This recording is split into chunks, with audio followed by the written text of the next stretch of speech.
Welcome to the spring, and I think the weather's finally agreed to come along with us and make it spring, and hope you're all getting a chance to get all your ball games in, and obviously the staff is working on making sure that all of the postseason events are in place. I know all the district directors are working to make sure all the events that lead up to state tournaments are in place, and obviously we're there waiting to make sure that all the state events go really well.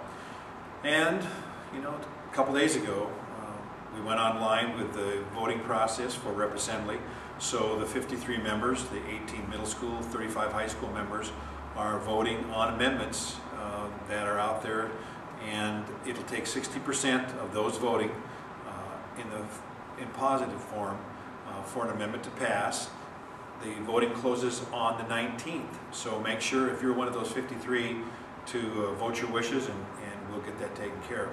Please also keep in mind that we have 2 executive board positions that are being voted on, District 8 and District 2. 2 long-serving WIAA executive board members, Al Faulkner from District 8 and Craig Olson from District 2, have decided that it's time to let someone else come onto the executive board, so each one of those districts has submitted us a name to replace them as well. And we'll miss Al and Craig, and I want to thank them for their service to the association. Another special event that the spring brings, of course, is the State Athletic Administrators Conference later in April, and the staff is excited about being there, and hopefully you'll be there, because that has become a really great opportunity for athletic administrators to network and also to learn about the latest and what's going on around the state, and then how they can help each other out as well.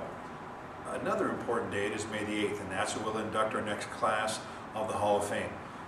We will be sending out a press release here very shortly announcing who this year's honorees are, and we encourage you to go online, check that out, and perhaps be there in person on May the 8th in the Renton Event Center when we go ahead and induct those individuals.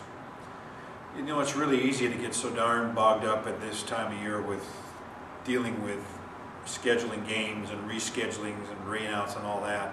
And I know that's very difficult. The staff really appreciates all that work.